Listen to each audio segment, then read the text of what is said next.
Dios les bendiga. Quería expresarle al coro y a la orquesta qué bien nos hace escucharlos. Ustedes saben que la alabanza nos eleva a Dios. Por eso es importante, hermanos, que la música en la iglesia misma no es un relleno. No lo hacemos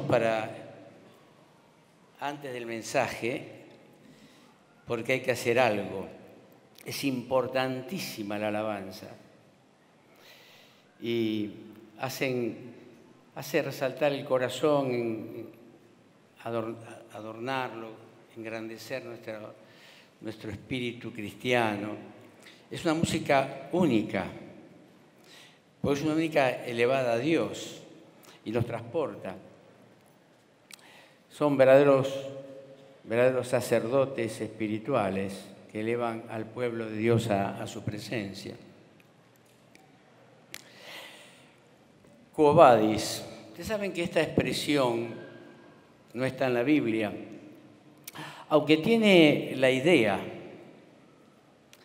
El autor de esta obra épica, una novela escrita a principios del siglo pasado, su autor fue Premio Nobel de Literatura en 1906, tuvo dos películas, una en 1916 creo y la otra en 1957 ya con un gran despliegue de color, que se anticipó a otras como Ben-Hur o Los 10 Mandamientos o El Manto Sagrado.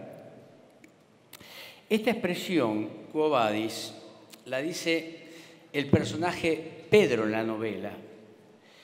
Pedro está, huyendo de Roma.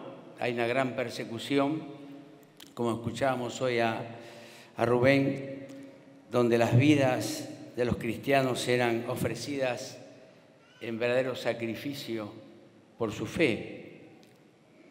Y en el camino de huida se cruza con el Señor Jesús. Esto está en la novela. Y Pedro le pregunta al Señor Jesús, quo vadis? ¿Dónde vas? Voy a Roma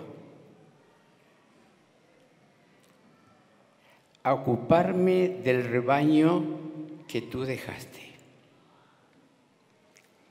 Qué tremenda responsabilidad para los pastores.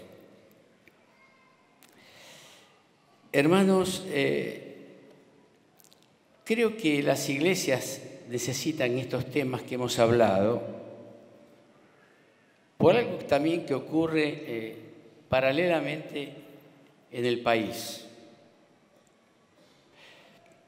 En el país ocurren cosas porque los cristianos no oramos fervientemente por las autoridades, de cualquier color, de cualquier tendencia política. En el tiempo que el apóstol escribía estas palabras de orar por los que están en eminencia, imperaba el Imperio Romano, que se caracterizaba por su crueldad. Tenía justicia, pero se caracterizaba por su crueldad en ejercer el castigo. Y creo, hermanos, también que en la palabra se nos dice que cada cristiano debe orar por sus pastores. Y yo te pregunto y me pregunto si oramos diariamente por nuestros pastores, por aquellos hombres que Dios puso por medio de su Espíritu en cada iglesia local. Había un anciano que decía, el que apetece obispado, buena obra desea, pero no sabe lo que le espera.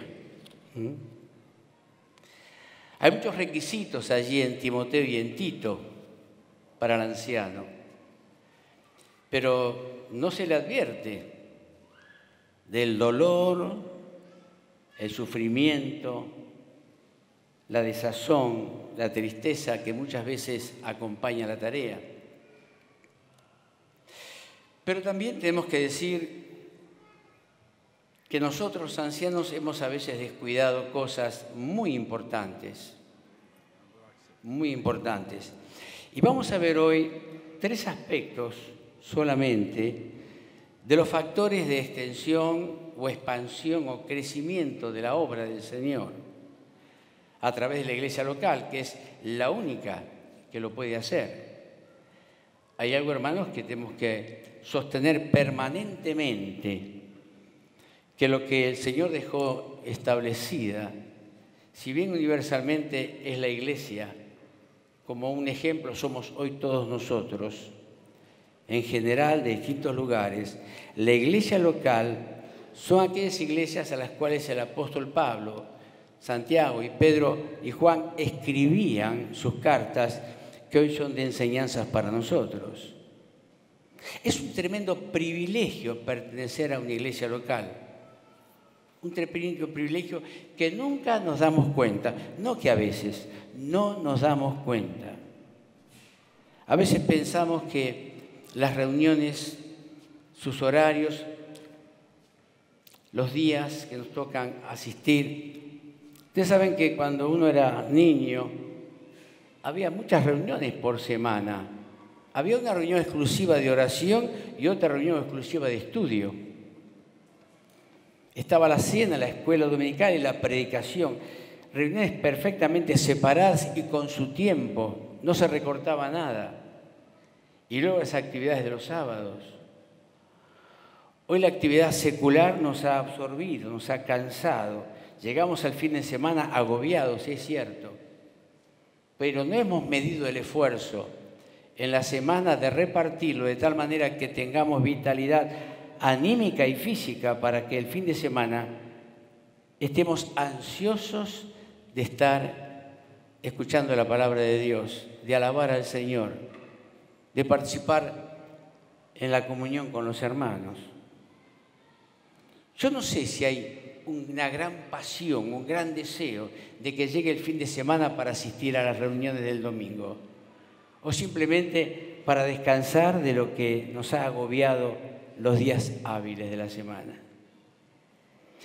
Y creo, hermanos, que no podemos negar que el tema que nos convoca tiene distintas acepciones. Si yo les preguntara a ustedes, ¿habéis estado pensando cuando escuchaba a los hermanos, tanto ayer a José como Mario y Rubén ahora, que sería muy productivo reunirnos en pequeños grupos de trabajo, esta congregación? Si tuviéramos el material o parte del material de lo que los hermanos han expresado, y aún creo que con lo que está en nuestra memoria es suficiente, elaborar en pequeños grupos lo que podría ser el contenido del mensaje de hoy. Factores de extensión. Con todo lo que hemos escuchado, hermanos, creo que todos nosotros podríamos aportar ideas, conceptos, impactos que las palabras tuvieron para que en verdad nuestras iglesias se extiendan. Y créanme que cuando digo se extiendan, no estoy hablando de iglesias que crezcan en número. Hay iglesias que crecen en número y otras que no crecen en número. Ustedes lo saben bien. Ahora, una iglesia se puede llenar y vaciar de la misma manera. Se puede llenar si usted presenta un conjunto de músicos y de cantantes muy selectos, con una gran iluminación en el escenario, acompañada hasta con humo en el piso, donde la alabanza que se pretende dar es intensa y por mucho tiempo, y el mensaje, aunque se lea un versículo bíblico, no tiene ningún contenido escritural, basado en anécdotas, en hacer quedar bien a la concurrencia, donde no hay un desafío a dejar el pecado y seguir a Cristo, donde la palabra arrepentimiento no existe, donde la obra del Señor Jesús en la cruz como un sacrificio redentor tampoco se nombra. Eso se llena, eso se llena. Ahora también se llena con la palabra, también se llena con con la consagración de los hermanos que habrán de tomar la palabra o que tendrán participación en un conjunto musical o coral. En los hermanos que se dedican a preparar el lugar con consagración, haciéndolo como para el Señor, también se llena. Y estoy hablando de una iglesia. Pues también se vacía por dos cosas. Si la gente busca la palabra de Dios y va a un lugar que se le presenta como muy atractivo y no encuentra la palabra de Dios, esas personas no van a concurrir más. Y si en nuestra iglesia se predica la palabra como espada de dos filos, como un martillo que golpea la mente y el corazón, tampoco se va a llenar. La gente no quiere escuchar eso. No quiere escuchar que son pecadores, que necesitan arrepentirse, que el concepto de bondad que ellos tienen no alcanzan para satisfacer la justicia de Dios. O sea que vamos a ver, y el libro de los Hechos es apasionante en este sentido, que las circunstancias, por más variadas que sean y diferentes que sean, igualmente, en la medida en que la Iglesia, cada miembro en particular, asume su responsabilidad, hay almas que confiesan a Jesucristo como su Salvador. La primera característica que encontramos es la característica del mandato del Señor Jesús, que encontramos en el libro de los Hechos, capítulo 1. Allí es la última aparición grupal del Señor Jesús a sus discípulos. Y dice en el versículo 6, entonces los que se habían reunido le preguntaron diciendo, Señor, ¿restaurarás el reino de Israel en este tiempo? Pregunta de judíos. Y él les dijo, no os toca a vosotros saber los tiempos o las sazones que el Padre puso a su sola voluntad. Estamos comenzando el libro de los Hechos. En el siguiente versículo, en el versículo 8, hay una síntesis de todo el libro. Párrafos enteros de capítulos que nos hablan de la evangelización en Jerusalén, en Judea, en Samaria y hasta el último de la tierra, en ese entonces que era Roma. Pero a veces nosotros estamos más preocupados y estamos más entendidos, la Iglesia, de las cosas futuras que son apasionantes. A mí siempre me han gustado el tema de las profecías. Pero también he encontrado que, llegado a un punto, ciertos aspectos e interpretaciones de la profecía hacen diferencia entre otros hermanos y se forman corrientes o grupos. Ustedes saben que la Biblia es única, es inerrante su palabra, pero cuando el hombre comienza a interpretar la Biblia, surgen las doctrinas. Por eso las doctrinas no son inerrantes, porque tienen participación humana. Aunque la interpretación que nosotros y otros grupos han tenido ha sido guiada por el Espíritu Santo, no podemos negar eso. Nosotros somos conscientes de lo que entendemos en las Escrituras y creemos que es así. Por eso, en los distintos grupos se nos cataloga como los escriturales. Yo les puedo asegurar que conozco los grupos y una de las cosas, de las características que tenemos los hermanos libres es el conocimiento de las Escrituras.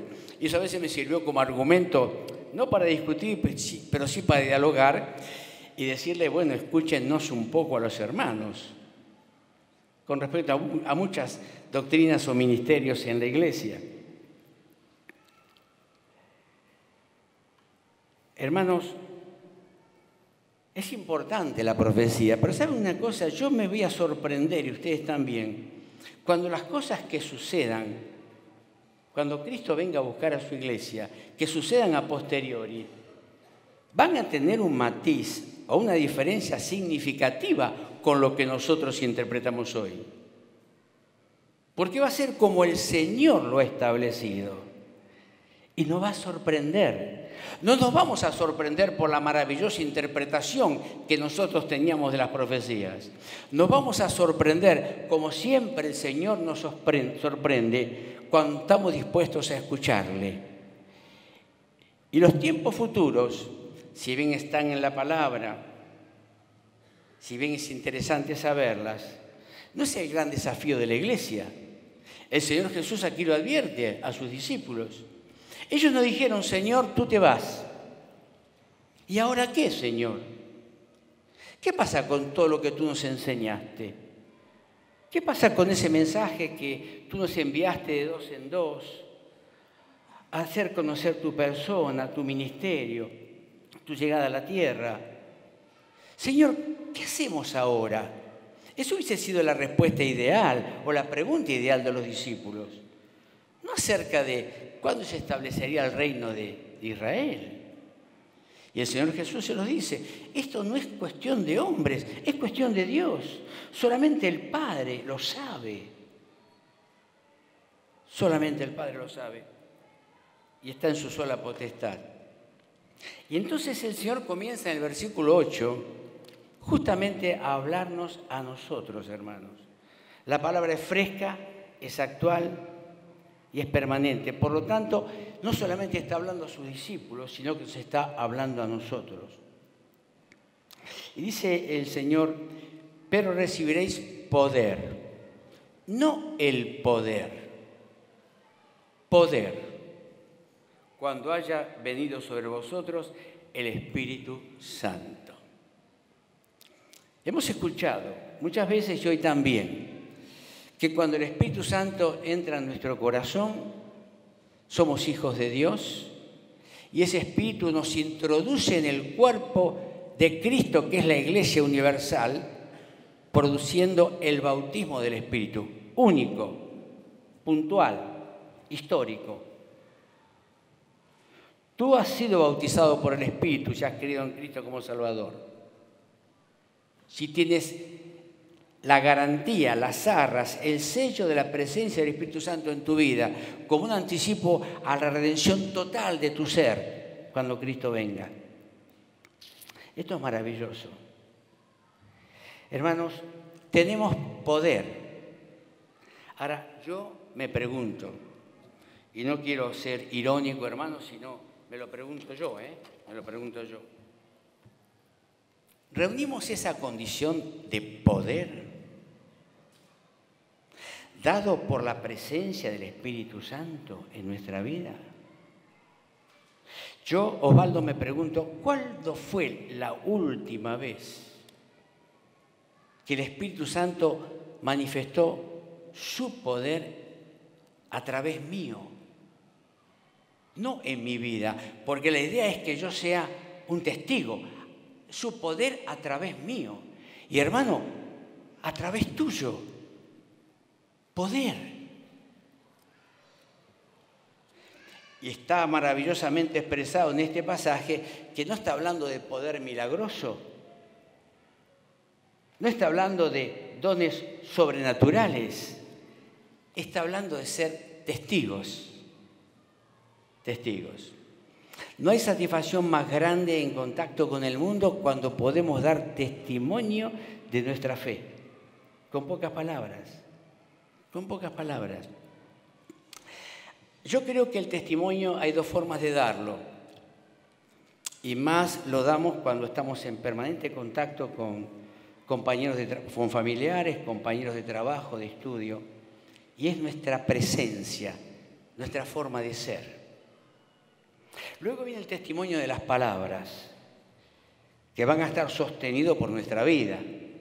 Porque si empezamos a hablar y nuestra vida, nuestra conducta no condice con lo que estamos diciendo, las miradas son extrañas, burlonas y los oídos se cierran. Por eso ser testigos, hermanos, significa en este mundo ser luz y sal. Luz y sal.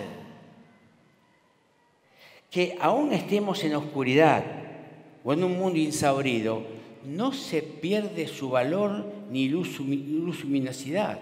No perdemos sabor, hermanos, aunque estemos en un mundo rodeado de pecado y de oscuridad, tenemos luz permanente.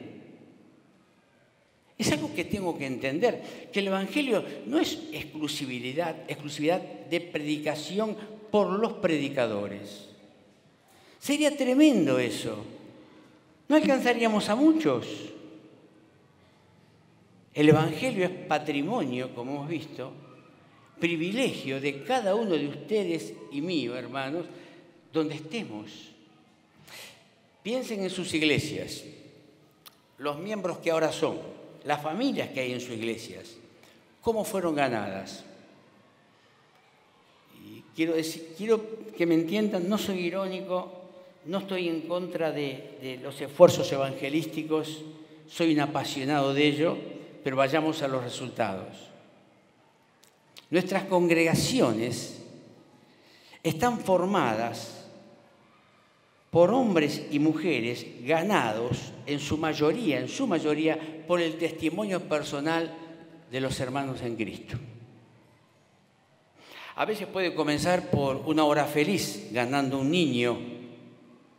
Esa hora feliz se extiende a una actividad con mujeres y se gana a la mujer del hogar, que eso ocurre la mayoría de las veces.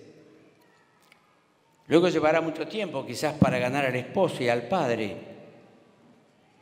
Pero ustedes saben bien que todo anexo, toda extensión de una iglesia ha comenzado la mayoría así.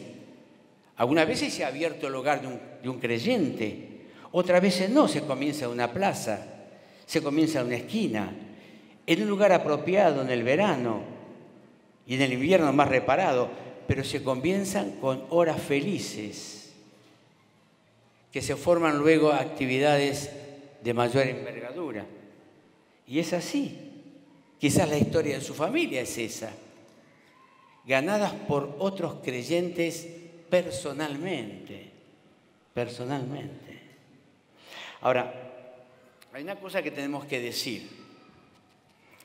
Cada uno de los que están aquí, ¿saben predicar la palabra del Señor en pocos minutos?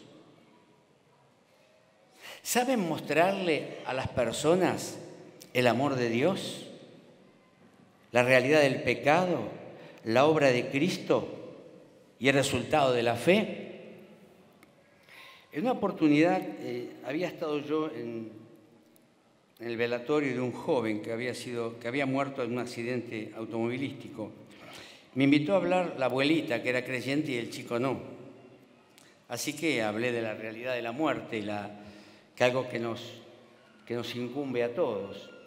Pero a mí me apareció una preocupación. Cuando volví a la escuela, me acerqué a cada grupo de los últimos años. Muchos chicos han cursado todo el secundario y la primaria, inclusive. La palabra de Dios es anunciada todos los días en devocionales claros, con objetivos, como también la hora de educación cristiana. Pero yo les hice esta pregunta a los jóvenes de 17, 18 años. Quiero hacerles esta pregunta a aquellos chicos que han estado muchos años en la escuela, que a veces se nos quejaban de que estamos permanentemente predicándoles el Evangelio. Digo, bueno, por lo menos ese es nuestro objetivo. Así como los maestros insisten en sus materias permanentemente y a veces las tienen que llevar a examen y aprenderlas, nosotros no los mandamos a examen, pero queremos que las aprendan.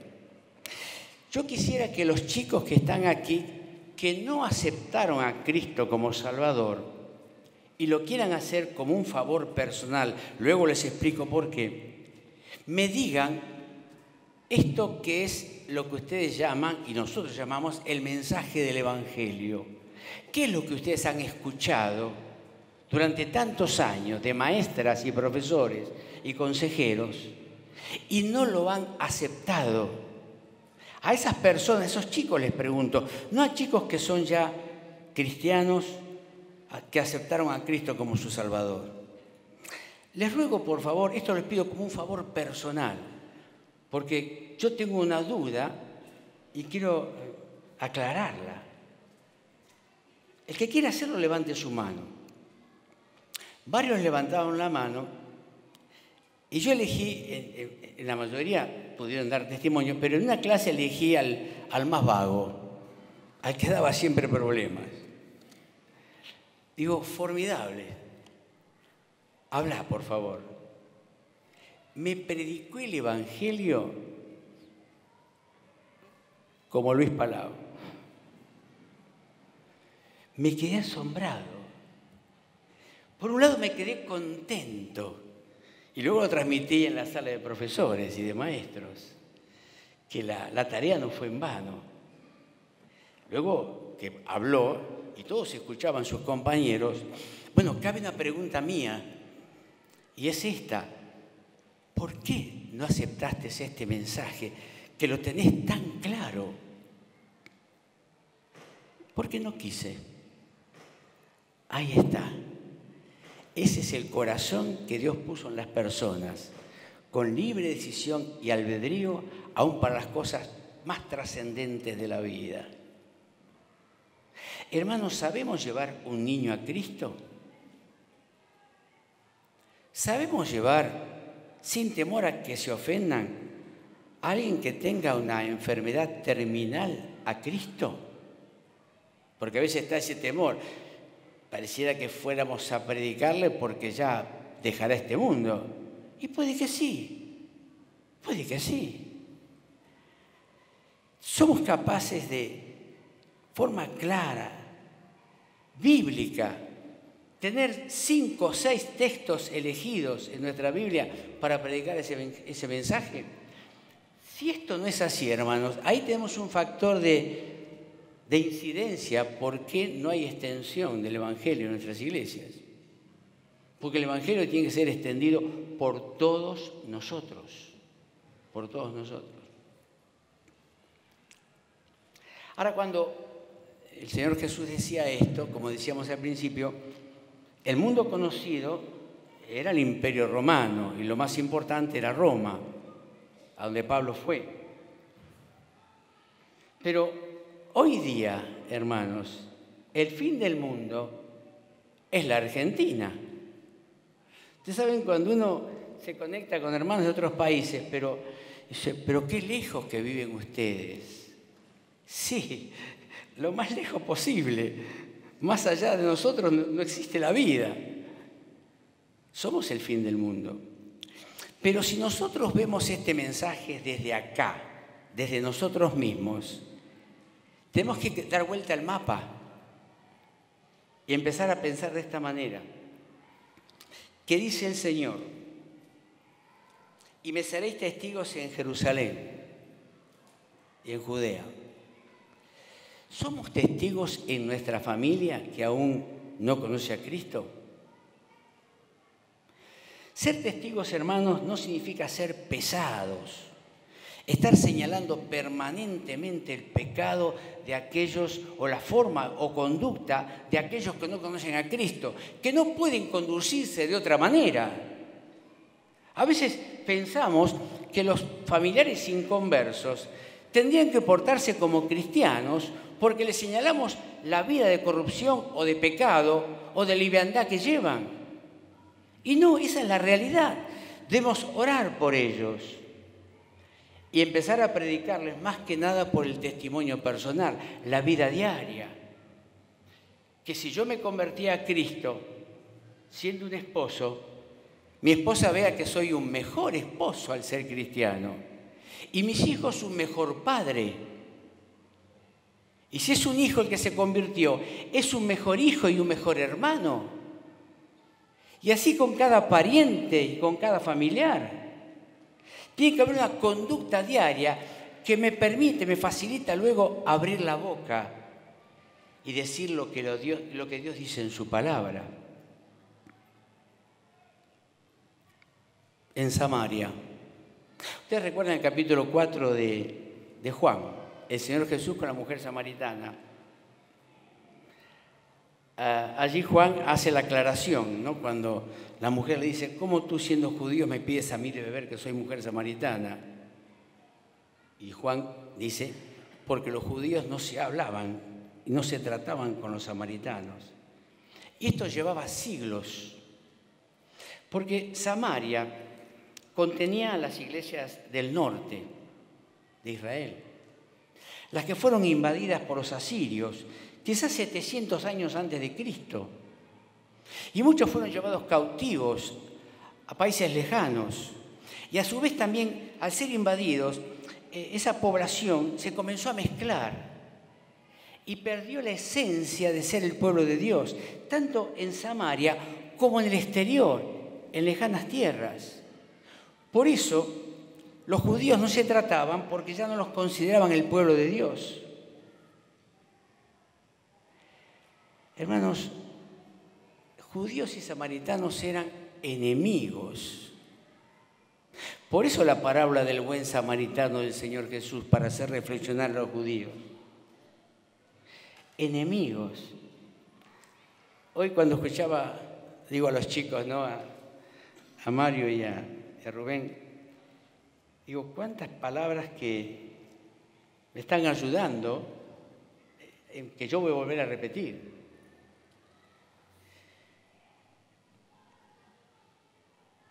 Enemistades que tenemos los cristianos, personas a las que no tratamos. Quizás hemos olvidado el por qué no nos saludamos con esa persona, que es un samaritano.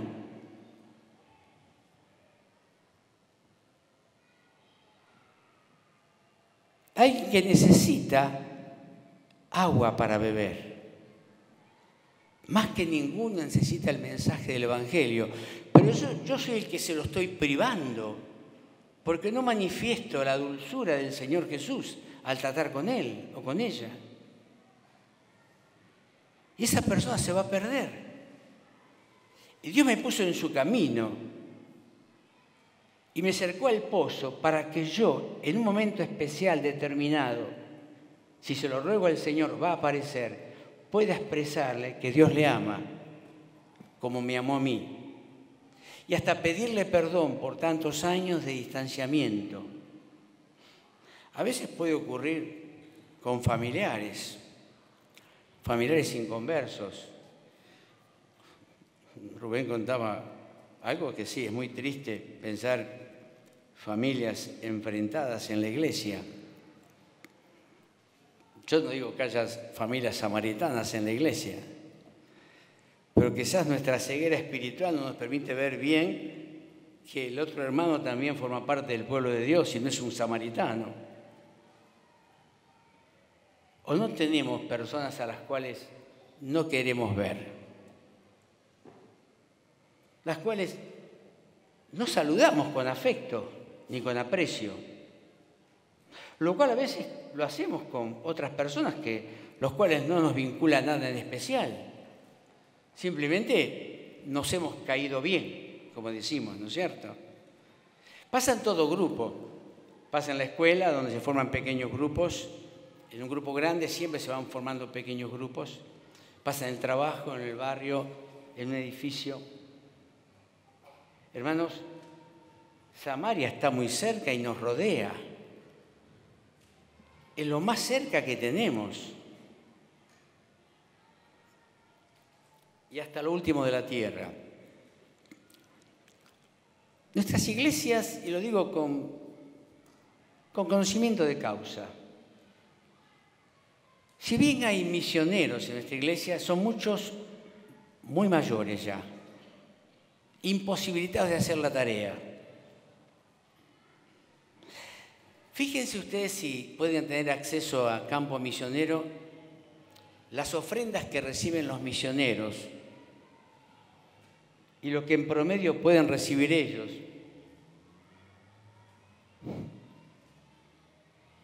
Ni usted ni yo, no solamente su familia y mi familia, ni usted ni yo en forma personal podríamos vivir con ese dinero. No nos caracterizamos por ser iglesias misioneras dentro del país, ni pensar en el exterior. Sabemos que hay algunos hermanos y hermanas que han salido, y últimamente han salido maravillosamente 2 matrimonios jóvenes con sus hijitos a Marruecos.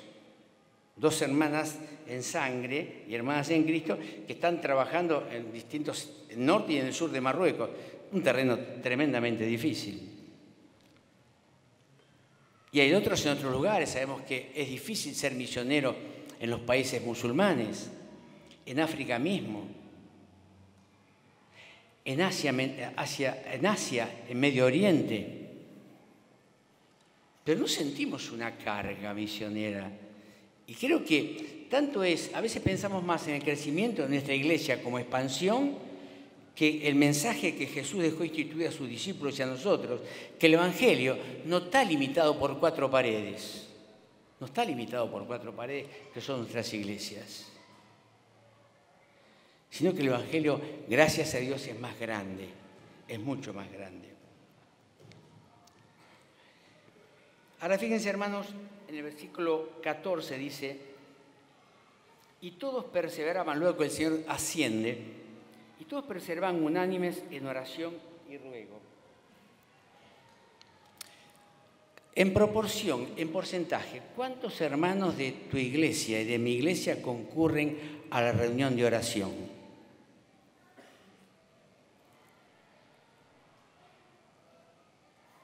Las reuniones de oración unidas porque generalmente son 5 o 6 iglesias por zona. La zona sur hubo que dividirlas porque es muy extensa, también me imagino la zona norte.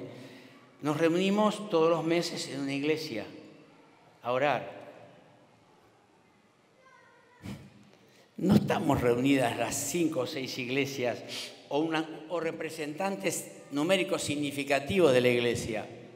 Y lo peor, y hablo de mi iglesia también, que los miembros de la iglesia que les toca la reunión unida de oración brillan por su ausencia. La oración no nos caracteriza, no nos caracteriza. Ahora, hermanos, dice ahí el Señor, todos estos perseveraban unánimes en oración y ruego. Oración y ruego. Es una oración profunda, sentida, apasionada, ni aprendida de memoria, ni rápidamente. Aunque oremos por un solo motivo, debe ser apasionado, con ruego al Señor. Ahora, más adelante, o ahí mismo dice, perseveraban unánimes.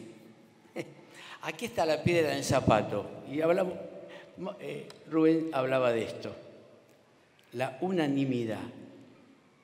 Y Pablo lo repite, ¿no es cierto?, allí en Filipenses.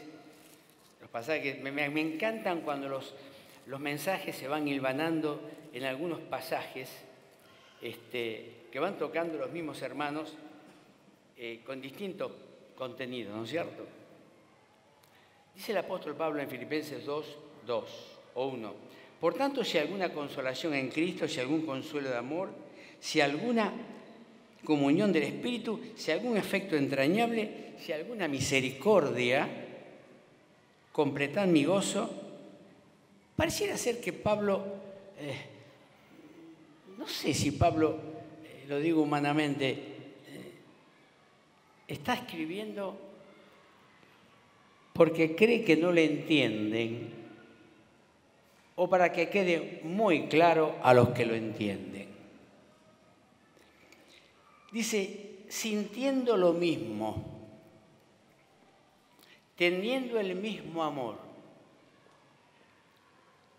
unánimes, sintiendo una misma cosa. Y luego inmediatamente pone, nada hagáis por contienda o por vanagloria. Hermanos, cuando hay una reunión de trabajo y hay algo que solucionar, todos están reunidos para dar lo mejor de sí. Esto se llama tormentas de ideas. Todos dan una opinión acerca de cómo solucionar ese problema. Y a veces son opiniones no muy pensadas, pero de buena voluntad. Y se van anotando todas, ninguna se descarta, ninguna es censurada. Resulta que con el pasar del tiempo, en la elaboración del trabajo, se van tomando las ideas de cada uno y se va conformando una respuesta que generalmente nada tiene que ver con ninguna de las opiniones previas. Pero todos tenían un deseo de solucionar el problema. Y creo que Pablo está diciendo esto. Ustedes son diferentes. Todos somos diferentes. Y tenemos distintos puntos de vista. Y esto es a veces lo que nos enardece. Que el hermano no piense igual que yo. Y que no me aplauda cuando yo digo algo. Que no esté de acuerdo con mi sabiduría. Entonces yo no tengo ningún espíritu de unanimidad. No siento el mismo amor, porque es el amor de Cristo. Los discípulos los vemos permanentemente cuando eran discípulos, estaban con el Señor. Hasta se codeaban a ver quién podía estar más cerca del Señor en el caminar y también en el cielo. Había un personalismo tremendo. Y creo que eso a veces no ha terminado. No ha terminado. Qué hermoso es saber que hay alguien que piensa diferente y vamos a unir mi pensamiento al de él, al de ella, al de varios, a ver que Dios nos muestre cuál es el pensamiento de él. Que eso es lo ideal, no mi pensamiento, no mi pensamiento. Ahora, esas son las características de un mandato. ¿Cuáles son las características de una iglesia?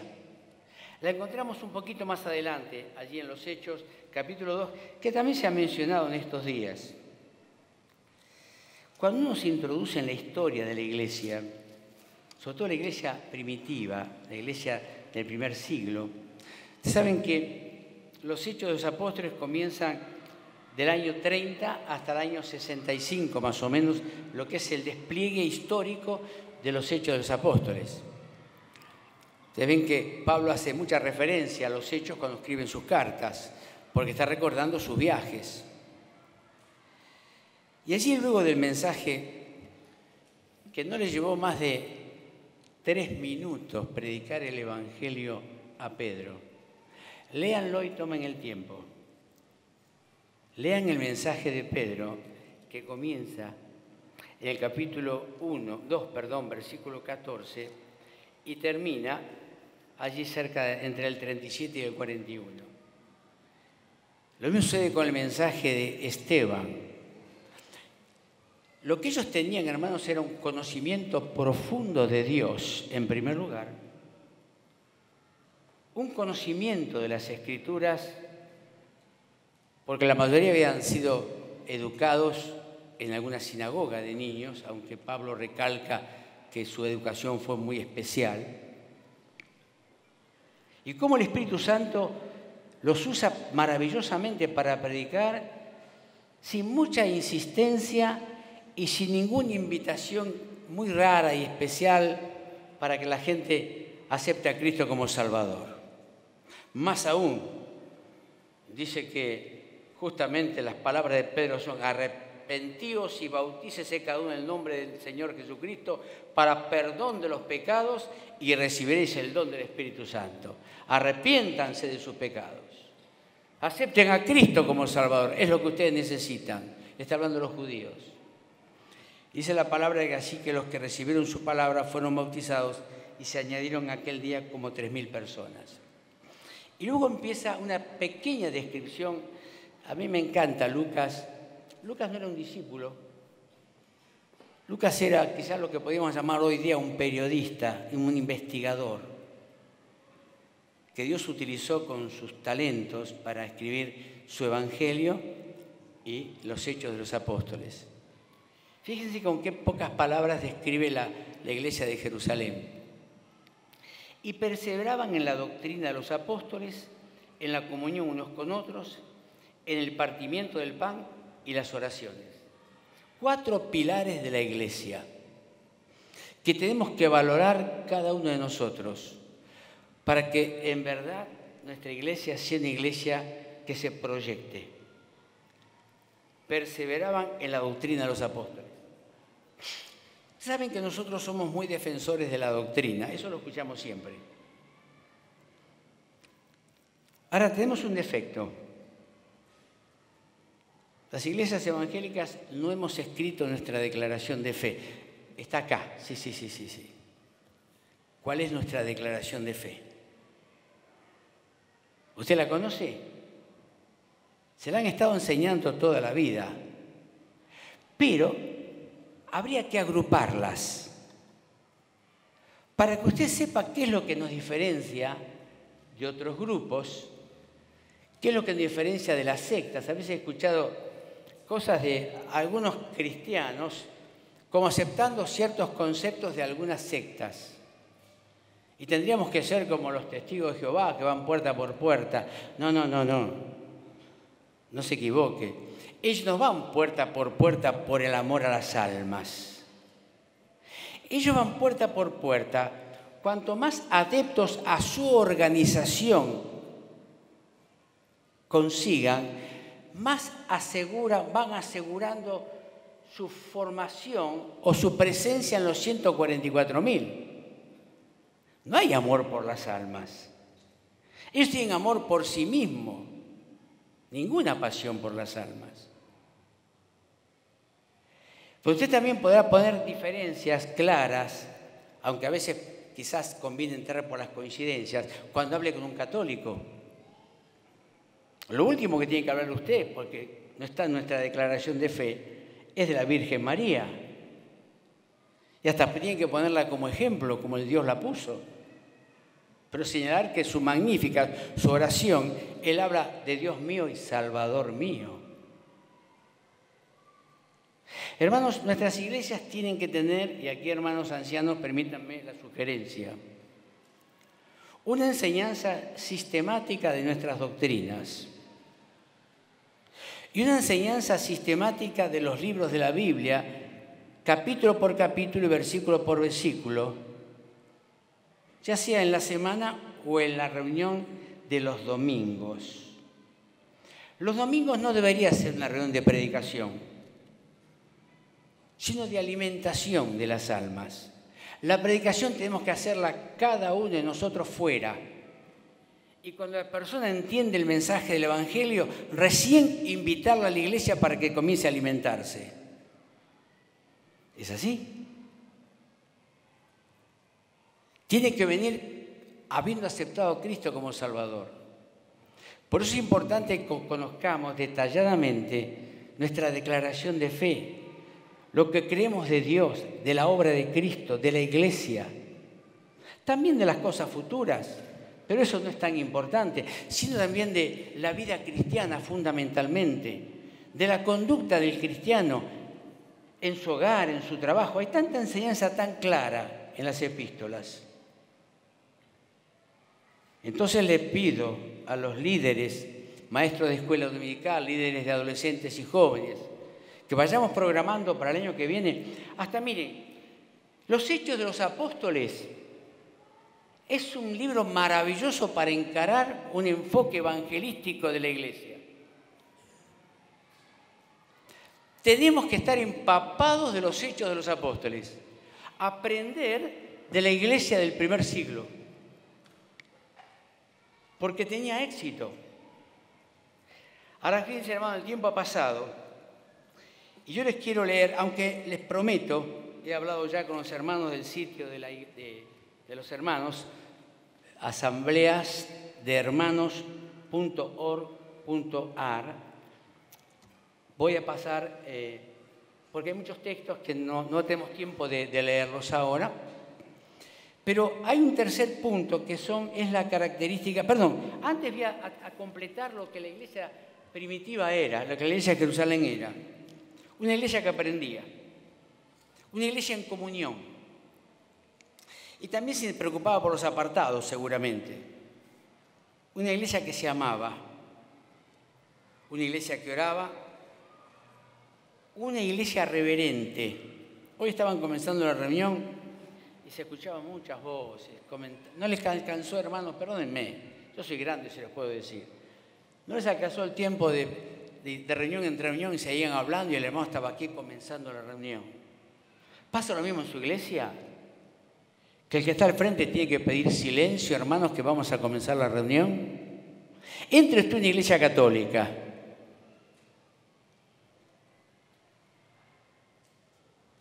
no lo estoy poniendo como ejemplo. Fíjense con lo que cree la gente, qué reverencia tiene a esos lugares, que también impresionan con el templo, ¿no es cierto?, con el edificio. Pero nosotros somos templo del Espíritu Santo, donde hay 2 o 3 reunidos está el Señor. Hermanos, no somos reverentes. Una iglesia en que sucedían cosas por medio de los apóstoles. Una iglesia que compartía generosamente las necesidades. Ustedes saben que cuando un judío se convertía, era arrojado en su familia, lo desheredaban, quedaba en la calle. Así que las familias cristianas lo cobijaban. Una iglesia que adoraba, una iglesia gozosa y humilde. Y una iglesia que la gente no podía dejar de ser querida. O sea, estaba atento a las necesidades del pueblo. No convertidos. Estaba atento a poder ayudar a alguien que necesitara una ayuda, un tiempo, un esfuerzo, lo que fuere. Es una iglesia que era querida. Era querida. Las características y las condiciones y circunstancias, hermanos, las vemos en todo el libro de los Hechos. Fíjense, en Hechos 2:41, después del primer sermón de Pedro, así que los que recibieron su palabra fueron bautizados y se añadieron aquel día como 3.000 personas. En Hechos 2:47, como resultado de la dinámica de la primera iglesia, el Señor añadía cada día a la iglesia a los que habían de ser salvos. No los añadían los predicadores ni los ancianos. El Señor añadía por la vida que llevaba la iglesia. Hechos 4:4, como consecuencia de la primera persecución. Ahí podemos leer del 1 al 4. Pero muchos de los que habían oído la palabra creyeron y el número de los varones era como 5.000 y los estaban persiguiendo. Hechos 5:14. Y los que creían en el Señor aumentaban más, gran número así de hombres como de mujeres. Era el poder de una iglesia santa reflejada en 5:12 al 16. Hechos 6:7. Se veían la necesidad y se buscaban solucionarla. Había conflictos, pero se encaraban el problema y se buscaba la solución. Y crecía la palabra del Señor y el número de discípulos se multiplicaba grandemente en Jerusalén. También muchos de los sacerdotes obedecían a la fe. Se convertían los sacerdotes. Hechos 9:31. Cuando las iglesias eran edificadas y andaban en el temor del Señor, se acrecentaban y fortalecían en el Espíritu Santo. Y frente a una crisis política, el capítulo 13, 20 al 25, pero la palabra del Señor crecía y se multiplicaba. Aquí hay una persecución. Herodes estaba persiguiendo al pueblo de Dios. Hechos 16:5. Era una iglesia donde se reconocían y se discernían los dones. Esto es importante, hermanos. Los dones los tenemos todos nosotros. Por lo menos cada uno de nosotros tenemos un don. Fíjense en lo que somos aquí. Cada uno de nosotros por lo menos tenemos un don. Si en tu iglesia hay un número de hermanos, cada uno tiene un don. Esos dos tienen que ser reconocidos por la membresía, por los hermanos responsables. Y así crecí y prevalecía poderosamente la palabra del Señor, porque se me ha abierto, dice Pablo, puerta grande y eficaz, y muchos son los adversarios, cuando justamente se predica a pesar de las adversidades. Hoy quizás nos visiten amigos o vecinos. Esta es la esencia de la iglesia evangélica. Tenemos como pilar las Sagradas Escrituras, es la palabra de Dios, inerrante. No es que este libro contiene la palabra de Dios y hay parte que es palabra de Dios y parte es un andamiaje literario. Todo es palabra de Dios. Por lo tanto, es un desafío tremendo para la Iglesia de Jesucristo el conocimiento de la palabra. Pero esta palabra nos dice que porque de tal manera amó Dios al mundo que ha dado a su Hijo Jesucristo para que todo aquel que en Él cree no se pierda, mas tenga vida eterna. Como les comentaba, había estado en ese velatorio de un chico de 20 años la semana pasada, en un joven de 35 años consumido en 5 meses por una enfermedad tremenda. Y allí estaba una iglesia, un sacerdote y sus seguidores tratando de apaciguar la situación. No tenían un mensaje, no tenían una voz de esperanza. La palabra de Dios nos da esperanza, porque somos hijos de Dios para siempre, eternamente, cuando aceptamos a Cristo como Salvador. Y sepa usted, amigo, que Dios le ama. Usted está pasando seguramente por pruebas como pasamos todos nosotros, por dificultades, por disensos familiares, problemas económicos. No les prometemos que aceptar a Cristo le solucione esos problemas, pero sí la palabra de Dios le dice que Jesús va a estar con usted y lo va a iluminar, le va a ayudar, le va a dar fortaleza. Pero sobre todo, Él va a perdonar sus pecados, que es lo que a usted le agobia, aunque usted no se dé cuenta. Y es el tremendo lastre que puede hundirlo en la eterna condenación si usted parte de este mundo sin que Jesús sea su Salvador. Piénselo. Hable con la persona que lo invitó. Estamos dispuestos a conversar con usted si usted quiere acercarse al púlpito luego. Tenemos tiempo esta noche. Vamos a orar. Dios y Padre, te damos gracias, Señor, por tu palabra que nos alienta a ser mejores hijos tuyos, más dependientes de ti, más usados por tu Espíritu. Señor, que nuestras iglesias se destaquen justamente por estar formadas por miembros apasionados por las almas, que a pesar de las circunstancias difíciles que nos tocan vivir en el mundo y en el país, y quizás en nuestras familias, podemos decir, Señor, que tú eres grande, un Dios poderoso y maravilloso. Nos has dado en tu amor a tu Hijo Jesucristo para que muriese por nosotros en la cruz y pudiésemos nosotros acercarnos a ti, dejar de ser enemigos por causa del pecado y pasar a ser hijos tuyos para siempre, para siempre. Te alabamos y te bendecimos en esta noche y sobre todo dejamos tu palabra en nuestros corazones y en el corazón de nuestros amigos.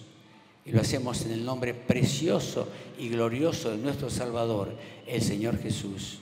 Amén.